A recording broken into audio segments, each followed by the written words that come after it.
Amém, irmãos? Espero que os irmãos estejam bem, estejam em paz. Vamos ao nosso texto base, primeiro livro dos Reis, capítulo 20, versículo 1 diz assim: E Ben-Hadad, rei da Síria, ajuntou todo o seu exército, e havia com ele 32 reis, e cavalos, e carros, e subiu, e cercou a Samaria, e pelejou contra ela. Até aqui. Vamos orar. Senhor, nós oramos te agradecendo por tua palavra, pedimos em nome de Jesus que o Senhor venha nos dando discernimento e sabedoria, que nós possamos aprender de ti, no nome de Jesus. Amém. Amém, irmãos. A história do rei Acabe continua. E dessa vez o que acontece? Como é de hábito, quando Deus vai executar juízo, ou ele coloca governantes ímpios, ou ele coloca países para guerrear contra o seu povo. E aqui no caso, o rei da Síria, você tem que lembrar o seguinte: Ben-Hadad é um título. Você vai ver no livro dos reis mais de um Ben-Hadad. É um título, como presidente, como rei, como César. Este Ben-Hadad, ele fez um conjunto de 32 reinos juntamente com ele. Como é que funciona isso? É o meio sistema feudal, onde tem o suzerano, que é o dominante, e o vassalo. Quando o suzerano resolve ir para a guerra, os outros povos que estão debaixo da autoridade dele, que pagam o imposto para ele, vão junto. Agora, pela narrativa, 32 reinos é um grande exército. É muita gente. Então, realmente, aqui é algo assustador o que Deus está trazendo sobre Israel. E aí a narrativa continua, versículo 2. E enviou à cidade mensageiros a Acabe, rei de Israel, que lhe disseram: Assim diz Ben-Hadad, a tua prata e o teu ouro são meus, as tuas mulheres e os teus melhores de teus filhos são meus. E respondeu o rei de Israel e disse: Conforme a tua palavra, ó rei meu senhor, eu sou teu, e tudo quanto tenho. E tornaram a vir os mensageiros e disseram: Assim diz Ben-Hadad, enviei-te, na verdade, mensageiros que dissessem: Tu me has de dar a tua prata, o teu ouro, as tuas mulheres e os teus filhos. Todavia, amanhã, a essas horas, enviarei os meus servos a ti, e a esquadrinharão a tua casa, e as casas dos teus servos, e há de ser que tudo o que precioso tiveres, eles tomarão consigo e o levarão. Até aqui, veja, o exército de Ben-Hadad chega, ele manda uma comitiva, ele fala o seguinte: olha, você vai me pagar um tributo em ouro, em prata, em mulheres para os meus haréns, e também em pessoas capacitadas da população. Como foi com o profeta Daniel. Daniel, Sadraque, Mesaque e Abidnego foram levados para a Babilônia porque eles eram capazes. Era normal dos reis antigos pegar as pessoas mais capacitadas do povo e trazer para si. Por quê? Porque o povo ele é edificado em cima da sua sabedoria. Você quer ter um povo que vai crescer, um povo que vai evoluir? Você tem que desenvolver a sabedoria desse povo. Desde que o mundo é mundo, todo povo que tem pessoas capacitadas prospera. E o contrário também é verdadeiro. Todo povo que não tem pessoas capacitadas, ele acaba naufragando. Tanto é que a gente vê na antiguidade, Idade Média, até em exemplos da vida moderna, que a primeira coisa que os governos opressores fazem é retirar a cultura e o estudo do povo. Porque o povo que não tem conhecimento é facilmente dominado.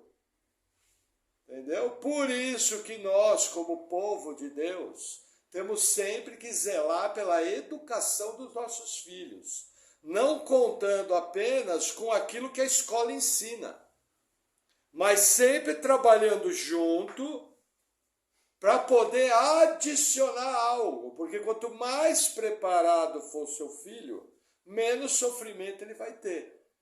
Em decorrência disso, as suas gerações vão melhorando. Por isso que Ben-Hadad estava de olho nos jovens valorosos de Israel. Só que veja que interessante o que acontece. Ben-Hadad muda o pedido dele. No primeiro pedido era Acabe que ia dar o tributo. No segundo pedido ele fala, não, eu vou enviar uma comitiva, vai entrar na casa de todo mundo, eu vou pegar o que eu quiser. Isso é completamente diferente. Isso daí é uma coisa extremamente séria. Porque, na verdade, a autonomia de Israel, se permitisse isso, ia toda por água abaixo. Veja, um país poderia até fazer conta. Olha, eu vou mandar prata, eu vou mandar ouro. Eu também vou oferecer algumas donzelas em casamento. Elas vão viver bem lá. Eu posso até mandar alguns jovens talentosos, mas eu estou mandando. O que Ben-Hadad está propondo na segunda proposta é completamente diferente. E você não sabe onde ia para isso. E aí o que acontece? Acabe, é interessante, Acabe foi um rei ímpio. Mas ele tinha algumas capacidades administrativas e militares.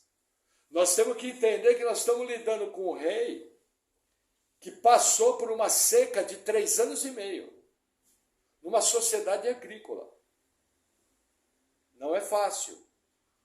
Então, quando você lê a Bíblia, mesmo quando você vê um mau personagem, você tem que analisar a vida dele como um todo. Da mesma maneira, por exemplo, que nós estudamos o rei Saul. O rei Saul foi um rei mau? Foi, mas ele não foi idólatra. E ele armou toda estrutura para o reino de Davi. Então ele teve pontos positivos. E olha o que Acabe vai fazer aqui, mostrando que ele não era bobo. Ele podia ter um parafuso a menos, mas ele não era bobo. Continua o texto, versículo 7. Então o rei de Israel chamou todos os anciãos da terra e disse, notai agora, e vede como esse homem procura o mal, pois mandou pedir-me as mulheres, os meus filhos, a minha prata, o meu ouro, e não lhes neguei. E todos os anciãos e todo o povo lhe disseram, não lhes des ouvidos, nem consintas. Por isso disse aos mensageiros de Ben-Hadad, dizei ao rei meu senhor, tudo o que primeiro mandaste pedir, o teu servo farei. Porém, isto não posso fazer. E voltaram os mensageiros que lhe levaram a resposta. E Ben-Hadad enviou a ele mensageiros dizendo, assim me façam os deuses. E outro tanto, que o pó de Samaria não bastará para encher as mãos de todo o povo que me segue. Porém o rei de Israel lhe respondeu e disse, diz ele, não se gabe quem se cinge de armas, como aquele que as descinge. E sucedeu que, ouvindo ele essa palavra, estando a beber com os reis nas tendas, disse aos seus servos, ponde-vos em ordem contra a cidade. Até aqui, veja, Acabe busca conselho. Os anciãos falam, ó, não cede. Porque não sabe onde vai parar aquilo. Aí ele manda a resposta a Ben-Hadad. Ben-Hadad fica enfurecido e fala o seguinte, olha, todo o pó da terra de Samaria não vai ser suficiente para encher a mão do meu exército. E aí Acabe manda uma outra resposta, fala, olha, você não acha que você é tudo isso, não. Por causa que você está, tipo assim, você está achando que você é tudo isso, você não é. E aí o parágrafo termina com um indicativo muito interessante. Uma das coisas que você vai ver por que essa campanha militar vai dar errado. Ben-Hadad é um bêbado. Entendeu? E ele está aqui bebendo com seu povo. Veja, o livro de Provérbios ensina o seguinte, que todo povo que tem um governante que se embriaga, esse povo vai ter problema. Isso é uma marca bíblica. É interessante que até hoje você vai em governos da Europa, você vai em governos da América Central, governos da América Latina, da África. Uma das marcas dos maus governantes é que eles são amantes da bebida. Não pode ver uma garrafa de uísque, não pode ver uma garrafa de cachaça que se abraça. Sempre que você vê isso, é prenúncio de coisas ruins. Como que eu sei isso? O livro de Provérbios mostra. Entendeu? Que todo rei que se embebeda é um rei que vai prejudicar o seu povo. Isso aqui é um termômetro muito importante de você perceber. Por exemplo, eu lembro que antigamente a Rússia teve um presidente chamado Boris Yeltsin. O Boris Yeltsin era um pudim de vodka. Se você acendesse um isqueiro perto do Boris Yeltsin, explodia. Por exemplo, Cuba, eram tomadores de uísque, ia fumar o charuto cubano, explodia, bum. Entendeu? O governo da Coreia do Norte, as festas deles são regidas a muita bebida. E tem muita gente espalhada por aí, muito governante por aí, que não pode ver uma garrafa de cachaça que se abraça. Isso é prenúncio de más coisas para o povo. Olha que interessante. Vamos seguir na narrativa. Versículo 13. E eis que um profeta se chegou a Acabe, rei de Israel, e lhe disse: assim diz o Senhor, viste toda essa grande multidão, eis que hoje te entreguei nas tuas mãos, para que saibas que eu sou o Senhor. E disse Acabe: por quem? E ele disse: assim diz o Senhor, pelos moços dos príncipes das províncias. E disse: quem começar a peleja? E disse: tu.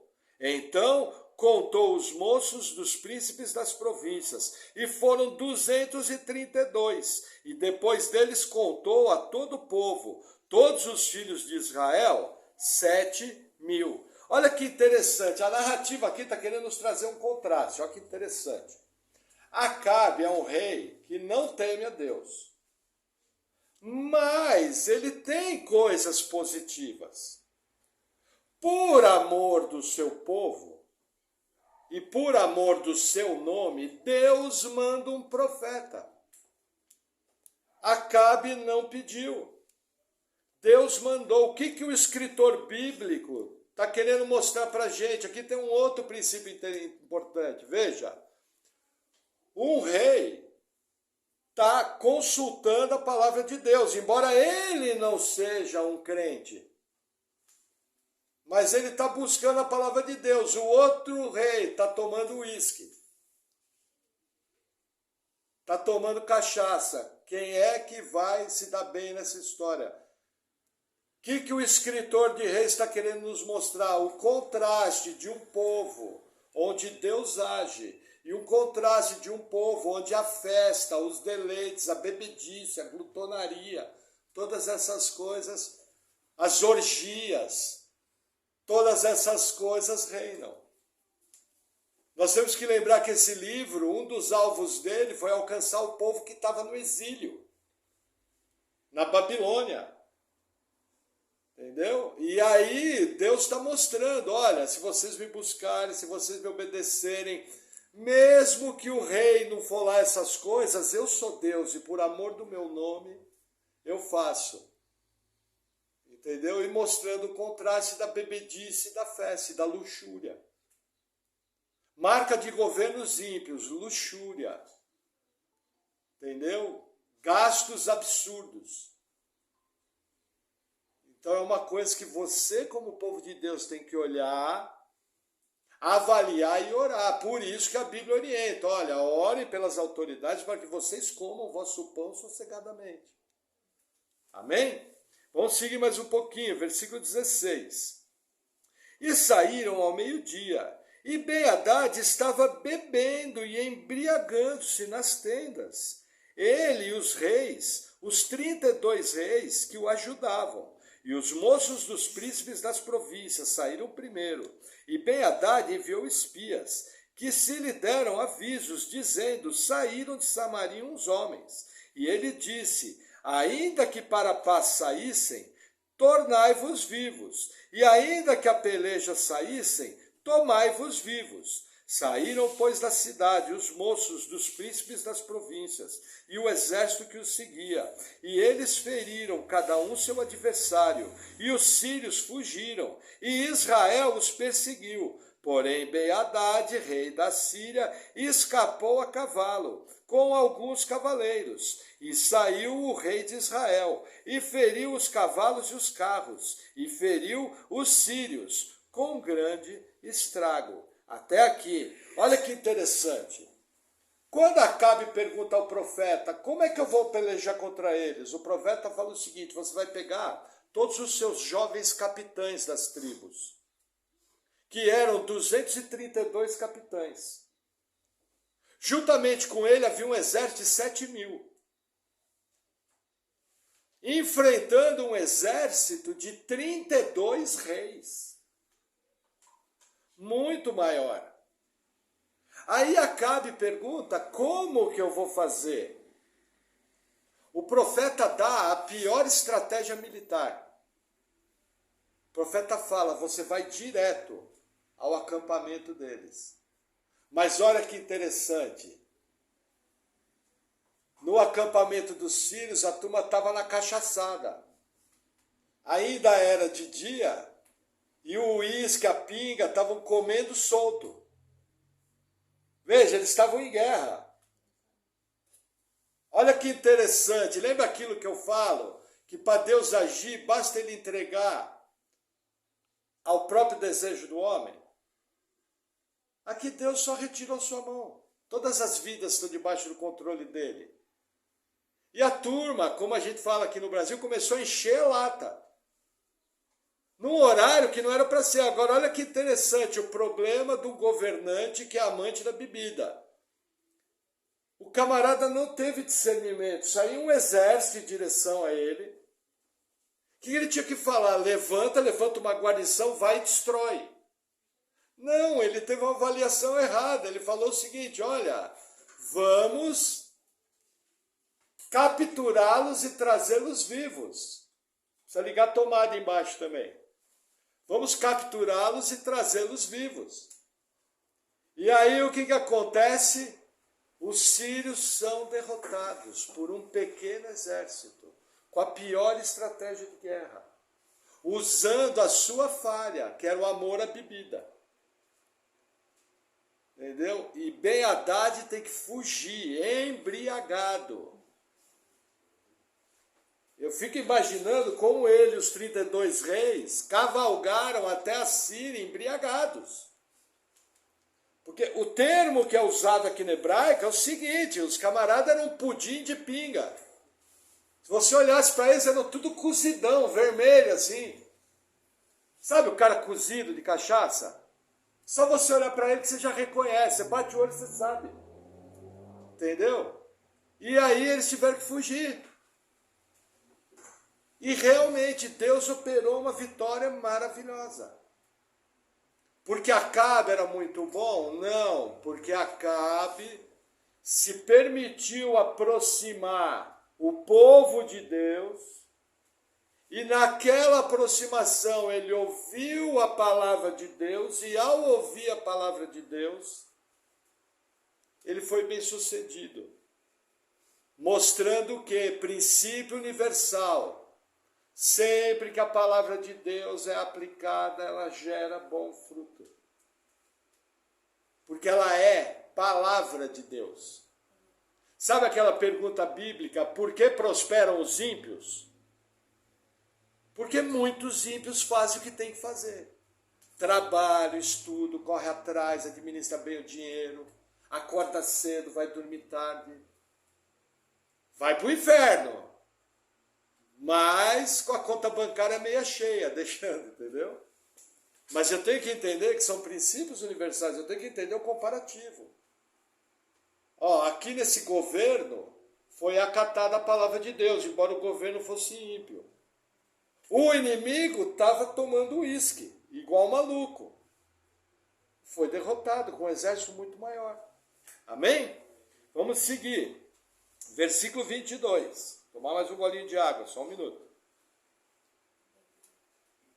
Então o profeta chegou-se ao rei de Israel e lhe disse: vai, esforça-te e atenta, e olha o que hás de fazer, porque no decurso de 1 ano o rei da Síria subirá contra ti. Porque os servos do rei da Síria lhe disseram: seus deuses são deuses dos montes, por isso foram mais fortes do que nós, mas pelejemos com eles em campo raso. E, por certo veremos, se não formos mais fortes do que eles. Faze, pois, isso. Tira os reis cada um do seu lugar e substitui-os por capitães, e forma outro exército, igual ao exército que perdeste, cavalo por cavalo, e carro por carro, e pelejemos com eles em campo raso, e veremos se não somos mais fortes do que eles. E deu ouvidos à sua voz, e assim o fez. E assim fez. Até aqui. Veja, olha que interessante. Aqui tem um princípio interessante. A gente percebe o quê? O profeta procurou Acabe e falou: olha, se prepara que eles vão voltar daqui a 1 ano. Porque nós temos que entender que tem um período de inverno no meio. E não se guerreia com neve, porque você não tem nem como levar os animais para alimentar o exército. Mas olha que interessante, o profeta dá uma estratégia para Acabe, fala: olha, retira os reis e troca por capitães. Entendeu? Renovando toda a força do exército. Enquanto isso, os servos de Ben-Hadad falam o seguinte: olha, nós perdemos para eles porque o Deus de Israel é Deus dos montes. Ele não é Deus dos vales. O que está acontecendo aqui? É uma crença pagã de espíritos territorialistas. Como se o Criador do universo tivesse alguma dificuldade de pelejar no vale. Mas o que a Bíblia está nos mostrando? Uma crença da época. E o que a Bíblia está nos mostrando? Deus está dando discernimento que Ben-Hadad vai voltar. Várias vezes na nossa vida, Deus avisa: ó, olha no horizonte, olha a circunstância, tal coisa vai acontecer. Se prepara. Uma maneira muito fácil de nós fazermos isso hoje é olharmos para a história. Entendeu? Por exemplo, aqui no nosso país, vamos dizer que os governantes ou do Paraná, ou de São Paulo, ou o governo federal, ou a prefeitura, eles pegam e começam a tomar uma decisão. Aí você vai analisar o que aconteceu com aquela decisão. Aí aquela decisão fala: ó, aquilo ali vai trazer pobreza para o povo. Porque em tal lugar foi assim, em tal lugar foi assim, em tal lugar foi assim. O que você faz? Se prepara. Por quê? Porque o homem espiritual julga todas as coisas, retém apenas o que é bom. O homem espiritual, quem tem vida com o Espírito Santo, ele discerne. Discernir é o quê? Discernir é enxergar o que está por trás. Discernir é olhar além, pela verdade bíblica. E é isso que nós temos que buscar, sempre. E quando você vê algo errado, você se prepara. Como eu costumo dizer, eu vivo nessa máxima já há uns 3 anos. Eu procuro estar sempre esperando o melhor. Mas eu estou tentando me preparar para o pior. Se vier o melhor, tranquilo, fique preparado. Se vier o pior, você sofre menos. Amém? Vamos seguir mais um pouquinho, versículo 26. E sucedeu que, passado 1 ano, Ben-Hadad passou revista aos sírios e subiu a Afeque para pelejar contra Israel. Também aos filhos de Israel se passou revista, e providos de víveres, ó preparação, marcharam contra eles, e os filhos de Israel acamparam-se defronte deles, como 2 pequenos rebanhos de cabra, mas os sírios enchiam a terra. E chegou o homem de Deus e falou ao rei de Israel e disse: Assim diz o Senhor, porquanto os sírios disseram, o Senhor é Deus dos montes e não Deus dos vales, toda essa grande multidão entregarei nas tuas mãos, para que saibais que eu sou o Senhor. E 7 dias estiveram acampados, uns defronte dos outros. E sucedeu ao 7º dia que a peleja começou, e os filhos de Israel feriram os sírios, 100.000 homens de pé, num dia. E os restantes fugiram à Afeque, a cidade, e caiu o muro sobre 27.000 homens, que restaram. Ben-Hadad, porém, fugiu e veio à cidade, escondendo-se de câmara em câmara. Até aqui, olha que interessante. Como o profeta falou, Ben-Hadad vem de novo. E eles se acampam no vale de Afeque. Israel era como 2 pequenos rebanhos de cabra. Foi a estratégia militar de Israel. E os sírios, como formigas, enchiam a terra. Um exército muito maior. E após 7 dias, eles entram em combate. Veja que interessante.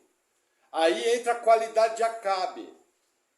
Um rei ímpio que ouviu a palavra do profeta. Acatou a palavra de Deus. Olha a diferença que faz. Aí o que acontece? Tinha víveres. Tinha mantimento. Os homens estavam preparados. Os homens estavam devidamente armados. Ele teve 1 ano para se preparar. Porque Deus avisou. E aí conseguiram uma derrota espetacular. Imagina, com poucos homens mataram 100.000 num dia. E dos que fugiram, por motivos que a gente não sabe, um muro caiu em cima de 27.000 homens. O que aconteceu para o muro cair não sabemos. Pode ter sido um terremoto. Aquela região de Israel está em cima de uma falha geológica. E o Senhor dos terremotos é o nosso Deus. A Ele pertencem, de maneira figurativa, os pilares da terra. Por exemplo, nós tivemos uma notícia semana passada que o núcleo da terra parou. Muita gente não sabe, nós temos lá no centro da Terra uma bolinha de metal. Bolinha, uma bolona, né? E essa bolinha girava mais rápido que o planeta. Ela foi diminuindo a velocidade, diminuindo a velocidade, diminuindo a velocidade, ela parou. E nós não sabemos o que vai acontecer. Aí eu pergunto, quem parou o núcleo da Terra? Segundo a Bíblia. Deus, o que ele vai fazer? Não sabemos, mas que ele parou, parou. Entendeu? Porque ele controla todas as coisas. E mais uma vez o nome dele é glorificado e Ben-Hadad tem que fugir. Ele entra na cidade, começa a fugir por dentro, das tocas, de câmara em câmara, para escapar do exército de Israel. E aí o que acontece? Versículo 31. Então lhe disseram os seus servos, os servos de Ben-Hadad aqui estão falando, tá? Eis que já temos ouvido que os reis da casa de Israel são reis clementes. Ponhamos, pois, sacos aos lombos e cordas às cabeças, e saiamos ao rei de Israel. Pode ser que ele te poupe a vida. Então cingiram sacos aos lombos e cordas às cabeças, e foram ao rei de Israel, e disseram: Diz o teu servo Ben-Hadad, deixa-me viver. E disse Acabe: Pois ainda vive? É meu irmão. E aqueles homens tomaram isso por bom presságio, e apressaram-se em apanhar a sua palavra, e disseram: Teu irmão Ben-Hadad vive. E ele disse: Vinde, trazei-mo. Então Ben-Hadad foi a ele, e ele o fez subir ao carro. E disse ele: As cidades que meu pai tomou de teu pai, tas restituirei, e faze para ti ruas em Damasco, como meu pai as fez em Samaria. E eu respondendo Acabe, te deixarei ir com essa aliança. E fez com ele a aliança, e o deixou ir. Até aqui. Veja que interessante, Ben-Hadad estava derrotado. Ben-Hadad não tinha escapatória. Aí os seus generais ou conselheiros falaram, olha, nós ouvimos dizer que os reis de Israel são misericordiosos. Da onde eles tiraram isso, não sei. Porque Davi passava fio de espada, Josué moía tudo. Saul, nas primeiras batalhas dele, matou todo mundo. Entendeu? Não sei de onde tiraram isso. Só que aí eles vestem roupa de saco, que é símbolo de pesar, e procuram Acabe. Acabe chega e fala, nossa, Ben-Hadad vive? É meu irmão. Partiu de Acabe o acordo. E aí os homens de Ben-Hadad pegam a palavra de Acabe e falam, é teu irmão, fechou. Você é atleticano, eu sou atleticano. Você torce para o Magalhães, eu torço para o Magalhães. Você é corintiano, eu sou corintiano. Viramos tudo palmeirense. Entendeu a jogada, o que é aqui? Esses conselheiros de Ben-Hadad, extremamente habilidosos. Sabe quando a pessoa pega a palavra do outro e usa? Enquanto isso, Acabe está tomando uma decisão aqui que não é a melhor. Mas o que você percebe? Ele toma a decisão sozinho, ele não ouve a palavra de Deus, ele não busca a direção do profeta, ele não busca conselho dos anciãos. Simplesmente no calor da situação ele responde uma tolice. Sabe o que é tolice, irmão? Tolice é algo errado, uma bobeira, algo errado. Algo inapropriado. Sabe, falou sem pensar. Só que essa tolice, homens sagazes pegaram ela. E aí eles trazem Ben-Hadad, e Acabe coloca Ben-Hadad no carro, Acabe assina um acordo. O acordo que Acabe assina, do ponto de vista humano, foi um bom acordo. O que acontece? Todas as cidades que os sírios tomaram, os sírios devolveram. E aí, Ben-Hadad propõe o seguinte, ó, faz o seguinte, você vai colocar suas mercadorias para vender em Damasco. E nós vamos abrir um canal de livre comércio. Acabe cresceu o olho, livre comércio, ampliou a venda, ampliou o imposto. Você sabe que, infelizmente, muitos governos, a coisa que eles mais querem é o imposto do povo. E não estão preocupados com o bem-estar, não sei o quê, que é o imposto, e acabou. Por quê? Para sustentar sua luxúria, para sustentar sua corrupção, para sustentar sua coisa errada. Isso já acontecia nos dias bíblicos. Entendeu? Por isso que o nosso presidente é Jesus Cristo, a nossa confiança vem do Senhor. Nós oramos pelas autoridades, oramos, mas o nosso salário quem paga é Deus, a comida na nossa mesa quem põe é Deus, a saúde quem dá para trabalhar é Deus. Eu não posso ter confiança em homens, eu tenho que ter confiança em Deus, porque homens são falhos, são pecadores. E eles vão olhar principalmente o seu interesse. Percebe? Isso, gente, isso é o mundo inteiro. É governo do homem pelo homem.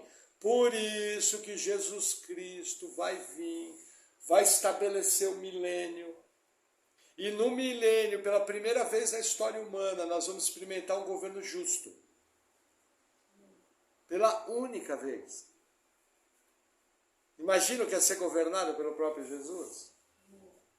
Então, quando você vê Acabe aqui, Acabe está fazendo natural, está vendo o interesse dele.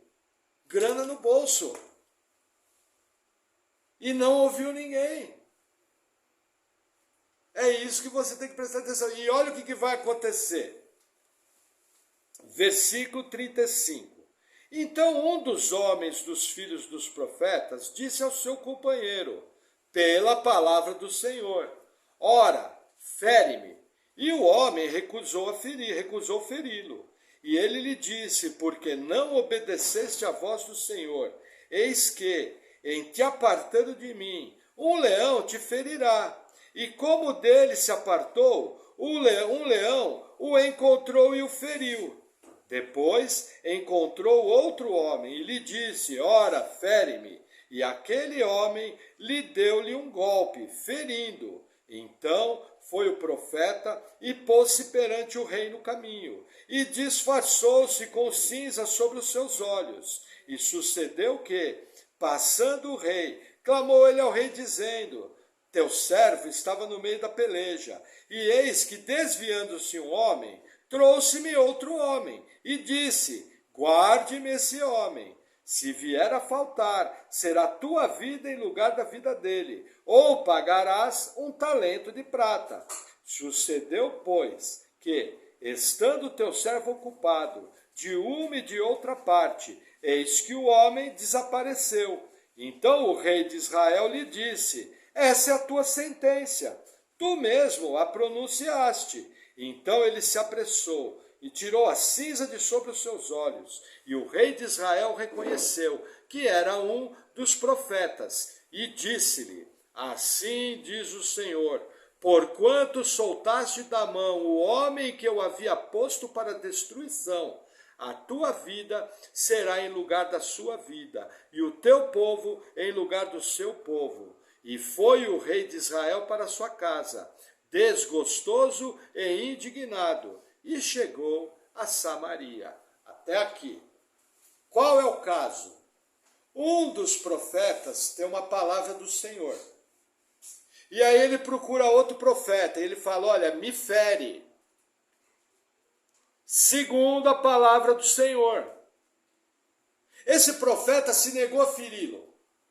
Que ele falou, olha, porque você não obedeceu a palavra do Senhor, você vai sair daqui, um leão vai te comer. Dito e feito, ele sai dali, o leão é comido. Por quê? Porque não obedeceu a palavra do Senhor, pagou com a vida. Lembra, de Deus não se zomba. Aquilo que o homem plantar, certamente colherá. Aí o que acontece? Ele busca outro profeta e fala, fere-me. Aí eu imagino a cena, assim que ele falou, o outro já deu na boca já. Pum! Feriu. Aí ele se cobre de cinza para se disfarçar e se coloca no caminho onde o rei Acabe vai passar. E quando o rei Acabe passa, ele grita, pedindo ajuda. E aí o rei Acabe para e ele fala, olha, eu estava no meio da peleja e veio um soldado com um prisioneiro. E falou, olha, você vai cuidar dele, e se ele fugir, ou você vai pagar com a sua vida, ou você vai pagar 34 quilos de prata, que era um talento. E aí ele fala, olha, só que no meio da bagunça o homem fugiu. O que eu faço? Aí o rei Acabe mostra que ele tinha voltado a ser Acabe mesmo, porque ele mostra uma indiferença enorme. Ele fala, olha, pela tua palavra você vai ser punido. Só que o que Acabe não sabia é que aquilo era uma armadilha do profeta para mostrar o que Acabe tinha feito. E aí o profeta se dá a conhecer e fala o seguinte, olha, eu te dei um homem, assim diz o Senhor, eu te dei um homem na tua mão para destruição. E você não destruiu, você fez acordo. Sabe o que vai acontecer? A tua vida vai no lugar da vida dele. Isso se cumpriu, nós vamos ver mais à frente. Acabe vai morrer numa batalha contra os sírios. E aí o que acontece? Ele fala o seguinte, o teu povo será no lugar do povo dele. Anos à frente, Israel ia ser tomado, Samaria ia cair, e o povo ia cair, ia ser cativo do exército assírio, não sírio. São dois povos diferentes. Um povo são os sírios, outro povo são os assírios. Não confunda. Acabe, quando ouviu essa palavra, ficou extremamente chateado, porque Acabe, olhando do ponto de vista natural, ele achou que estava tudo bem, fiz maior negócio. Entendeu? Trouxe o cara para cá, agora ele vai ser o meu vassalo, ele vai me pagar impostos, eu peguei todas as cidades de volta, e o que acontece? Além de pegar as cidades de volta, agora eu vou fazer comércio na capital do reino, que é Damasco. Até hoje você vai na cidade de Damasco, ela é marcada por um comércio fervoroso. É marca do povo sírio. Entendeu? Aonde eles vão, negociam. Então Acabe foi pelo ponto de vista natural. Só que Deus tinha entregado Ben-Hadad na mão de Acabe para a morte. Para exterminar o inimigo, para resolver o problema. O que eu aprendo aqui? E aí já começamos a ir para algumas aplicações. Nós, como cristãos, temos alguns inimigos. É seu papel, no poder de Deus, lutar contra esses inimigos. É seu papel, no poder de Deus, exterminar esses inimigos. Que inimigos que eu estou falando? Pecado, maus hábitos, procrastinação, você sabe o que tem que fazer e não faz, não está nem aí. Entendeu? Rebeldia, uma série de coisas. Aquilo que o Espírito Santo te mostra é uma palavra do Senhor, é para você resolver. E quando você for resolver, meio remédio não resolve. Meio remédio não mata o problema. Você tem que ir até o fim. A bênção está para quem vai até o fim. A bênção está para quem obedece a palavra de Deus. É para extirpar isso da sua vida? Então vou trabalhar para fazer. Porque senão aquele mau hábito, aquele vício, aquele pecado vai destruir minha vida. Ou meu casamento, ou o meu trabalho, na área que for. Os irmãos aqui sabem as áreas que Deus tem te falado para você combater. Deus é muito claro, Deus se comunica com eficiência. Se Deus te mostra algo, o mínimo que você tem que fazer é orar, falar, Senhor, olha, eu entendi da sua parte que eu preciso mudar isso na minha vida, mas eu não tenho força. Eu me sinto impotente. Me ajuda, Senhor. Me dá da tua graça para que eu possa reagir. Com certeza Deus fala, nossa, minha especialidade. Digo fraco, sou forte. Meu poder se aperfeiçoa na tua fraqueza. E o nome de Deus é glorificado, que quando você tiver vencido aquele problema, você vai chegar e falar, olha irmãos, não fui eu, foi Deus. Porque de mim mesmo eu não tinha poder. De mim mesmo eu não tinha sequer coragem para começar. Mas pela graça de Deus eu consegui fazer. Amém? Que outra aplicação que a gente fala? Gente, a guerra de Acabe era de inimigos terrenos. Mas vamos trazer isso como inimigos espirituais.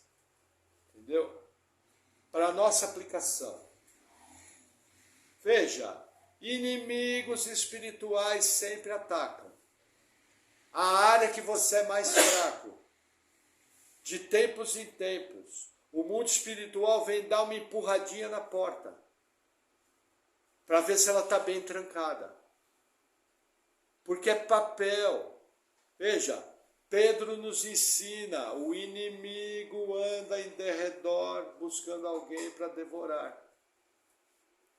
Mas o mesmo Pedro ensina, sujeitai-vos a Deus, resisti ao diabo e ele fugirá de vós. Olha como é a frase, sujeitai-vos a Deus, resisti ao diabo. Pastor, estou com um problema recorrente, sempre acontece. Irmão, você está se sujeitando a Deus? Ah, pastor, eu estou. E resistir ao diabo? Como que se resiste ao diabo? Com a verdade da palavra de Deus e com o poder da oração. Entendeu? Você faz isso. Normalmente, uma das duas coisas você está falhando. E aí as coisas não vão acontecer. Porque você não está aplicando uma verdade da palavra de Deus, uma verdade universal. Sujeitai-vos a Deus, resistir ao diabo, ele fugirá de vós. Entendeu? É uma luta constante, dia a dia, até vencer os inimigos. Depois que você venceu, vai ter um testezinho ou outro. Depois que você passou naquele teste, Deus vai mudar de área de atuação. E você vai crescendo de glória, presta atenção nessa aqui, ó, de glória em glória, vai cada vez sendo trabalhado por Deus, até que você vai se tornando cada vez mais parecido com Cristo. Num processo que vai durar toda a sua vida. Entenderam como funciona? Lembra que você falou, Senhor, eu entrego minha vida a Ti. Deus falou, não precisa nem entregar, eu já comprei ela. Você é meu. E eu comecei a boa obra, eu vou terminar, porque eu sou Deus, e o meu nome é glorificado na sua fraqueza. Entende? Como você precisa mudar a sua mente. Essa história de batalha espiritual, gente, o centro da batalha espiritual está na nossa mente. Romanos 12 fala o seguinte, renovais a vossa mente, para que experimenteis a boa, perfeita e agradável vontade do Senhor. Como que eu experimento isso? Renovando a minha mente pela palavra. A pergunta é, eu tenho pagado o preço de renovar minha mente pela palavra? Ah, pastor, eu tenho lá uma folhinha, um calendário evangélico, tem meio versículo bíblico que eu leio todo dia. Aí lá está escrito, tudo posso naquele que me fortalece. Lá está escrito, bendito seja o Senhor. Ó, pastor, eu leio a frase do calendário todo dia. Bacana, o seu resultado vai ser uma frase também. Nós precisamos gastar tempo. Eu só sou íntimo daquele que eu gasto tempo. Por que você é íntimo do seu cônjuge? Porque você convive com ele há tempo. Não existe milagre. Você quer ser íntimo de Deus, você vai ter que gastar tempo. Como? Quando eu oro, eu falo com Deus. Quando eu leio a Bíblia, Deus fala comigo. Quando eu ouço uma pregação bíblica, Deus fala comigo. Se você não aplicar a sua vida nisso, jamais você vai ser íntimo de Deus. O que a turma pensa? Eu vou lá na igreja ungida, do pastor ungido. No final do culto, ele vai chamar o irmão Humberto. E aí o pastor vai orar com imposição de mãos. E o irmão Humberto vai sair, tadá, todo poderoso, andando um palmo do chão, flutuando. Isso não existe. Isso é enganação. Todos os homens de Deus andaram com o Senhor.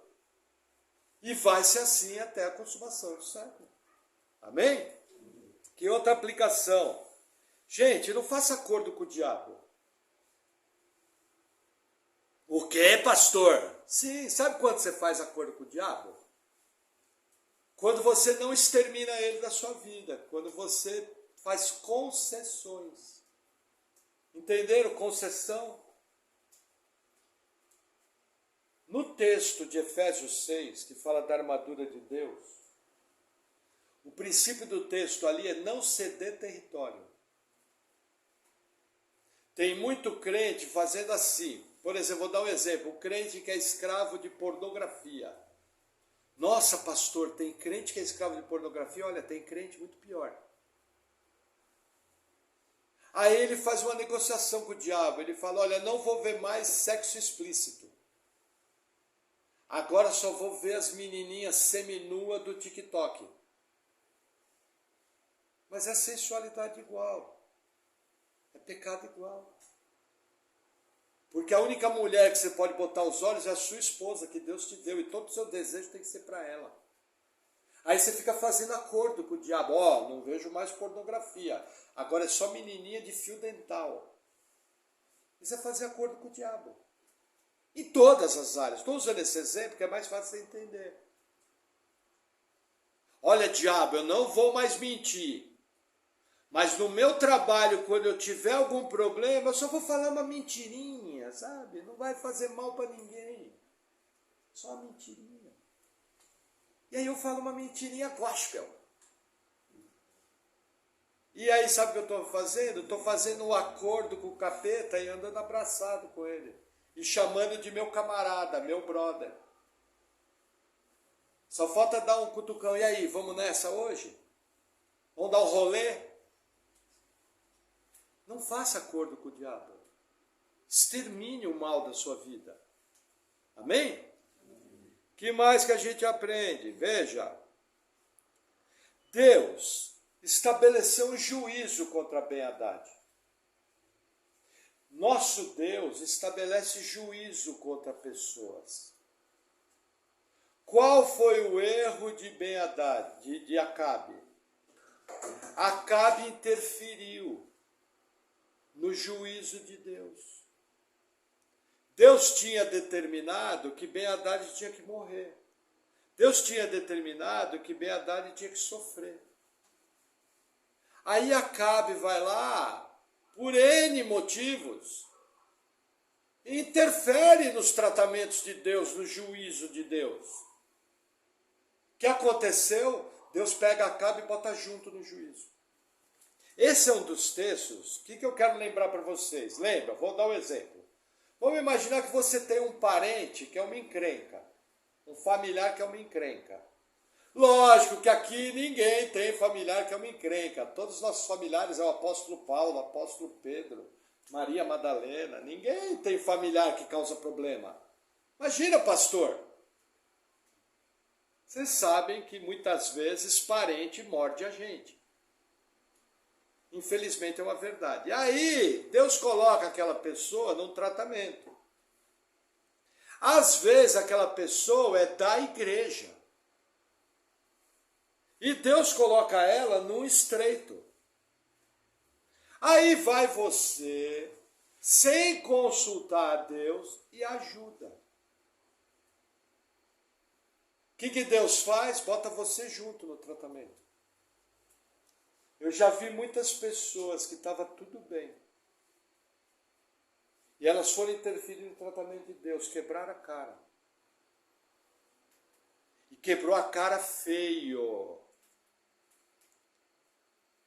Eu conheço pessoa que no desdobramento do tratamento, numa das consequências do departamento, do tratamento, da interferência, perdeu um apartamento em São Paulo.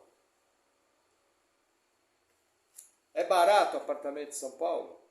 Gente, irmão da igreja, gente consagrada, gente com maturidade. Só que não percebeu, interferiu no tratamento, Deus botou junto do tratamento, a vida financeira começou a andar ladeira abaixo, descida abaixo. Tem a palavra ladeira em espanhol, uma descida. Começou a andar ladeira abaixo. E a consequência disso foi a perda de um apartamento. Pela graça de Deus, numa contingência, reconhecido tudo isso, a pessoa conseguiu comprar uma casa. Mas com certeza, tudo aquilo começou quando interferiu no tratamento. Gente, existe na Bíblia o dom de socorro. Quem coloca dinheiro no seu bolso é Deus. Quando você vai usar o dinheiro do seu bolso até para abençoar, você tem que orar. E aprenda um princípio que nós ensinamos aqui na igreja. Quanto maior o valor, mais você tem que orar, porque com dinheiro não se brinca. Você é mordomo. O que se espera do mordomo, do administrador, é que ele seja fiel. Um administrador fiel ora a Deus para usar o dinheiro. Porque sem saber, você pode estar interferindo no tratamento. Deus está apertando. Por exemplo, eu já vi gente que deu um emprego para um irmão para ajudar, e quando o irmão foi trabalhar, a pessoa não sabia fazer nada. Não sabia segurar uma vassoura. Aí a pessoa não ajudou mais. Entendeu? Como você vai ajudar uma pessoa que não sabe segurar uma vassoura? Não dá nem para enganar? Irmão Maurício varrendo. Entendeu? Mas engana. sabe? Então, cuidado. Existem pessoas próximas nossas que estão debaixo de um profundo tratamento. Deus está apertando. Se você, sem direção de Deus, aliviar, você é colocado junto no tratamento. Porque interferiu no propósito de Deus. Esse texto aqui é um texto clássico para comprovar isso. Deus estabeleceu juízo, Acabe intrometeu, beleza, vai sua vida pela dele. Resolveu. Acabou. Ainda deu um tapinha nas costas, aí ó, bom almoço aí, valeu. Entenderam como funciona? Deus é Deus. Que mais que a gente aprende? Tá? Quando você for ajudar, você sempre tem que ajudar pessoas arrependidas. Veja, eu pergunto, alguém comete um pecado muito grave contra você. E aí você conhece a pessoa. E aí, sem mais nem menos, você encontra a pessoa e fala, olha, eu te perdoo. Isso aí tem algum poder espiritual? O perdão bíblico, como é que funciona? É para quem se arrepende. Qual é o problema nosso? Alguém te faz algo grave. Qual tem que ser tua resposta como cristão? Senhor, o que a pessoa fez foi muito grave. Mas por temor de ti, eu não vou me vingar. Eu não vou criar problema. Por temor de ti, porque eu sou tão pecador quanto ela, Senhor, da minha parte está tudo em ordem. Move o Senhor. Agora, essa conversa de perdão é quando a pessoa vier pedir perdão. Como você vai perdoar que ninguém arrependeu? Não tem isso na Bíblia. Quando você foi salvo, você não se arrependeu dos seus pecados? Para quem que você falou? Para o ofendido, para Deus. Como que você vai dar perdão para alguém que agora? Vou usar o exemplo, irmão João, pecou contra mim. O que eu faço? Chego para o meu pastor, pastor, ora que eu tenho uma parada aí para resolver. Não preciso nem dizer o que é. Procura o irmão João, ó, aquele dia que o irmão João falou a tal coisa, eu me ofendi. Mas como eu gosto do irmão, eu quero aqui conversar com o irmão, eu quero resolver. Aí o irmão João falou, irmão Maurício, me perdoa, não foi por mal, não foi minha intenção. Arrependeu ou não arrependeu? Isso Jesus dá essa fórmula. Arrependeu, está tudo resolvido. Não arrependeu, Jesus continua explicando.